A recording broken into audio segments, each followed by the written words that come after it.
This just in, one of the 7 Marines killed overnight when 2 helicopters collided was stationed here at MCAS Yuma. Just to give you an idea about the impact of this crash, that truck actually pushed this for rent sign from the apartment next door through this wall and onto the bed behind me. I'm actually inside a melted plastic pipeway, and if you take a look at this is part of the pipe just crumbling inside of my hand. These wrap packages are called bindles, and they're one of the most common ways of smuggling.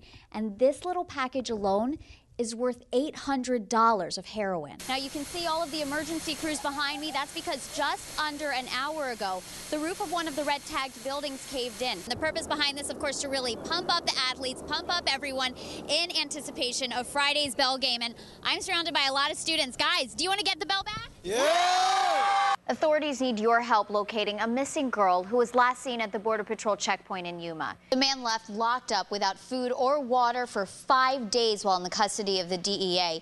Now says he's suing the agency. My sister actually tried to put our dog on the treadmill once when we were younger. Didn't work out. Our dog was a little hefty. It didn't work out so well. It's been 6 days since a young Blythe mother was gunned down in front of her children. And even though tips have been coming in, police still need that final tip to help find the suspect. Weeping, this mother is brokenhearted over her daughter's death. She had a good heart for all the people she knew. The people who knew my daughter loved her. Maria Garcia is haunted by the last time she saw her daughter. She witnessed Maria Paz's murder 1 week ago. Garcia remembers her daughter's compassion for others and love for her 3 children, just 2, 4, and 6 years old. She wanted everything for her children and her siblings. She wanted everything for them. Blythe police say Jesse Flores killed Paz. He was her boyfriend and father of their children. The terrifying scene unfolding in front of Maria's mother, sister, and kids. Her kids were running behind her. My daddy, my daddy. My mama, my mama, my mama.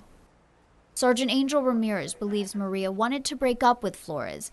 Ramirez says the two argued in the locked bedroom, then Flores left, but not for long. And came back in and had the weapon and put it to her chest and fired. Flores is no stranger to Blythe police. He has a history of drug arrests.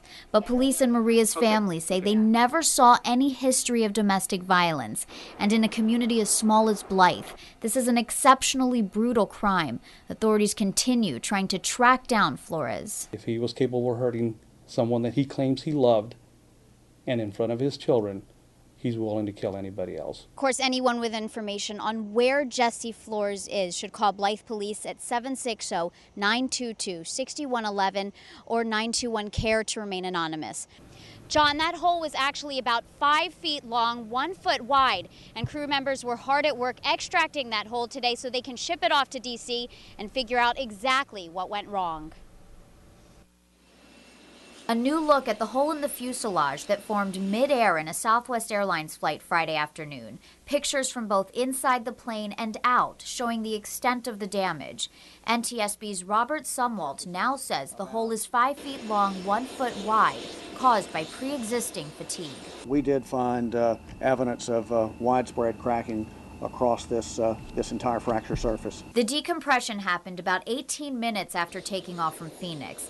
Now come the next questions. How did this happen and why wasn't it noticed earlier? NTSB's investigation continues in Yuma. They're extracting a piece of the aircraft surrounding the hole to be overnighted to a lab in D.C. NTSB is also looking into maintenance records. This Boeing 737 had nearly 49,000 flight hours. Sumwalt describes it as a middle-aged plane, but says maintenance should keep it in good condition. The problem may be the location of the fracture, where the pieces of the skin of the plane meet. It doesn't just come together like that. For redundancy, they make it as an overlapping joint. The fracture surface of this occurred along the lower rivet line on the inside piece of the lap joint. NTSB isn't jumping to any conclusions. Right now, they're just focusing on this plane. But Southwest Airlines pulled 79 of its own planes, canceling about 300 flights. If there's concern that it could apply to the entire fleet, we will make recommendations, urgent recommendations. The airline, along with Boeing and FAA, are working with NTSB to figure out just what went wrong and how this can be prevented from happening again. Now, John, I'm actually told by NTSB members that there is a chance that the rules and regulations into maintaining aircraft can change, but of course that is all depending on the result of this investigation. Prince Harry is an Apache helicopter pilot, and during his stay at NAFL Centro, he'll be training an aircraft like this, getting ready for combat. A vigorous military course preparing young members of Britain's army for the front lines of battle.